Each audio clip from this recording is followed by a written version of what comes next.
Hi everyone. What is today? Tuesday. This is tomorrow's math lesson for Wednesday, May 13th. And if you came to the WebEx meeting, I told everyone that this is going to be a tougher lesson than it was yesterday. So you're going to need your math book and you're going to need to turn to page 665 and you're going to have to turn to the lesson on time intervals. So while you're getting your book, I'm going to give everyone a shout out.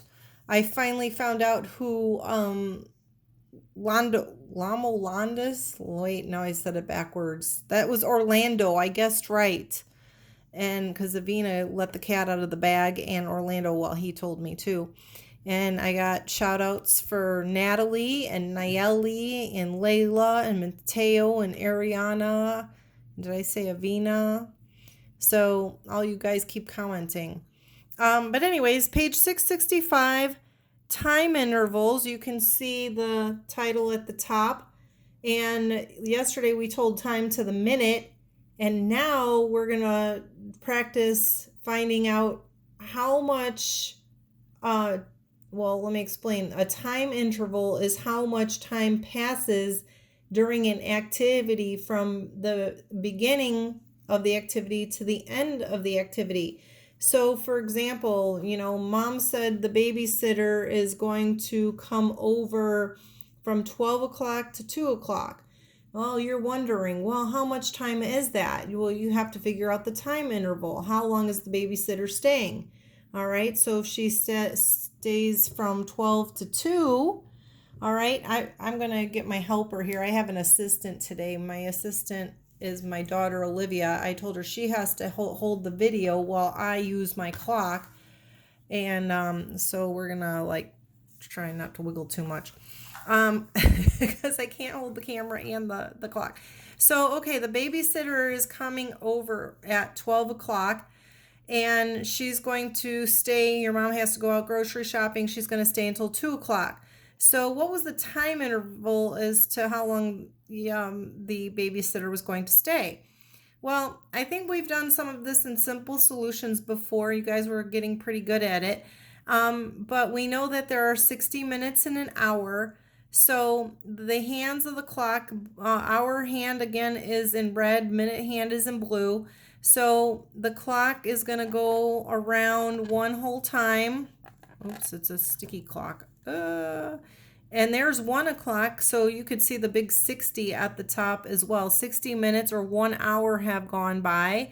But we said that the babysitter is going to stay until 2 o'clock.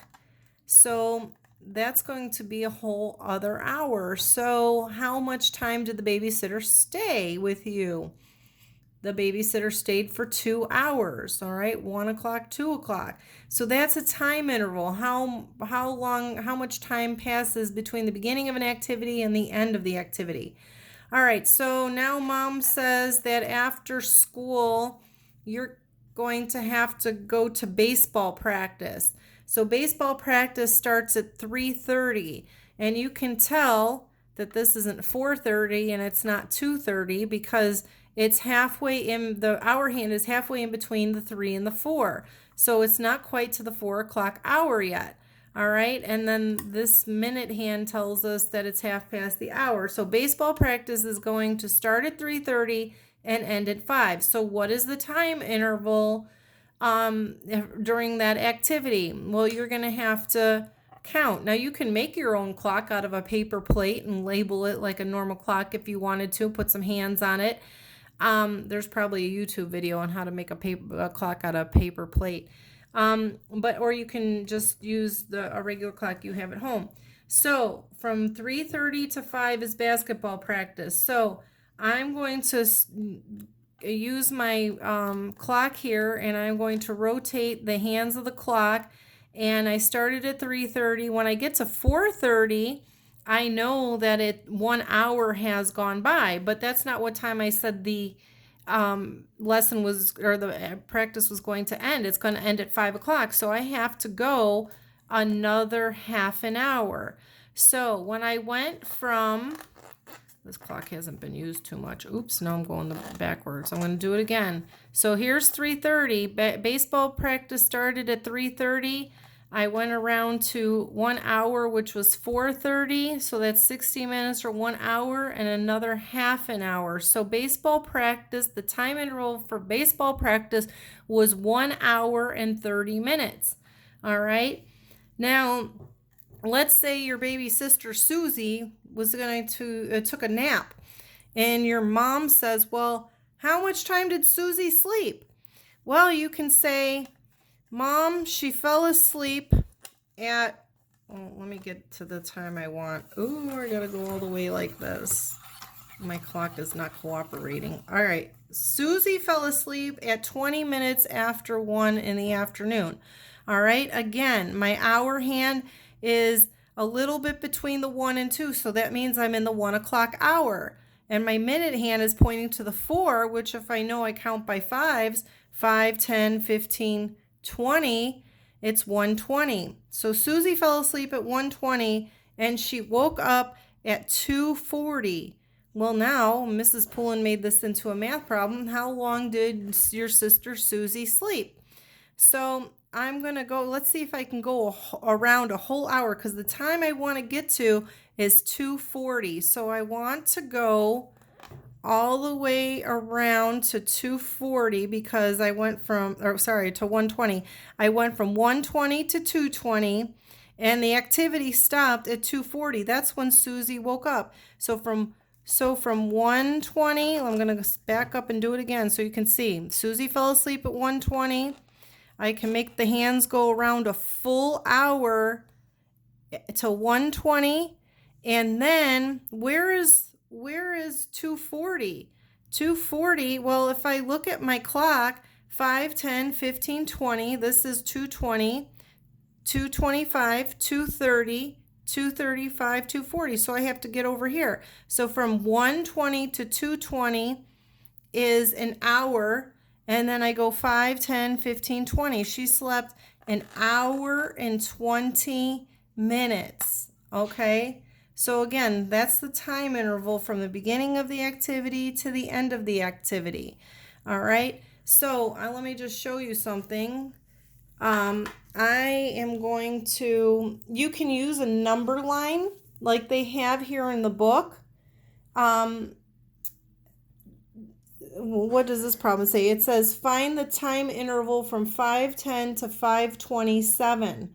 All right, so here's a little clock over here where they showed you where the minute hand started. All right, this is 5:10 because the hour hand is pointing in between the 5 and the 6, so it's the 5 o'clock hour. And then we want to go from 5:10 to 5:27. So we count by fives. We start at the place where the minute hand was, and we go to the next number and count 5, 10, 15. Now I can't make it a whole nother 5, so I got to count by ones. I go 15, 16, 17. So it was 17 minutes from, it says Evan's mother put biscuits in the oven at 5:10 and she took them out of the oven at 5:27. This is example 1 on page 665. So how long did the biscuits stay in the oven? Well, they stayed 17 minutes. So 5:10 was where the dotted minute hand was. We go 5, 10, 15, and then we count by ones because we can't go on a whole nother 5 minutes. So what did they do down here? They started at, this is a number line. Let me zoom out a little bit so you can see the whole thing. We go 5:10. We add on 5 minutes, it's 5:15. Another 5 minutes is 5:20. Another 5 minutes is 5:25. And then we count the 2 minutes because we can't go to 5:30 because that would be past the time. So that's how we get 17 minutes. So you can do that on a number line. All right, so that's what you're going to be doing in this activity here. They're going to give you a start time and an end time. They're going to either ask you how many minutes or hours have gone by during the activity that was going on.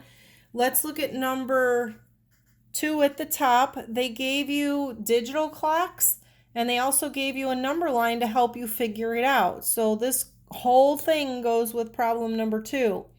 And then, for example, number 3, they gave you the analog clocks with the hands on it. They're asking how many minutes have gone by from the beginning to the end. And then digital clocks over here. You can look on a clock at home, make your own clock. I wish we were in the classroom so we can use these little clocks that I have. This one is asking you what would be 35 minutes earlier than the time on this clock. They want you to draw it on 35 minutes earlier on the red clock here. All right, so, or 36 minutes later than the time that you see on this clock. So you're going to be drawing some of the hands on the clock. Make sure you do it neatly. And then on the back page, there are some more problems and then some examples. We have word problems, and there are only a few, only 9 problems on this page. All right, so that's pretty much it for now. Give it a try. This is a hard 3rd grade skill. It takes lots of practice. If you already know how to tell time on an analog clock, maybe you're already pretty good at it. But if you don't get it on the first try and you want to keep practicing, you can do the homework page so you make sure that you get it. Because it is hard and it is going to take you quite a few times to do this, I know. But I thought we'd try it during the e-learning process anyway and see how well you guys do. So I'm going to be looking to see how well you did. I'm going to be looking at these times you're turning into me. All right, so that is it. I am coming back with another lesson. Look at that. We're going to do temperature on Thursday. So we've been doing all kinds of measurements, kilograms, liters, time, money. No, we didn't do money in this chapter. What did we do? Seems like we just did it. What was the ounces and pounds? That's what it was. And now we're telling time. We're going to do temperature. So other than that, I will see you tomorrow for my next video. Miss you guys. Give me some more comments. I'll do more shout outs this week. See you later. Bye.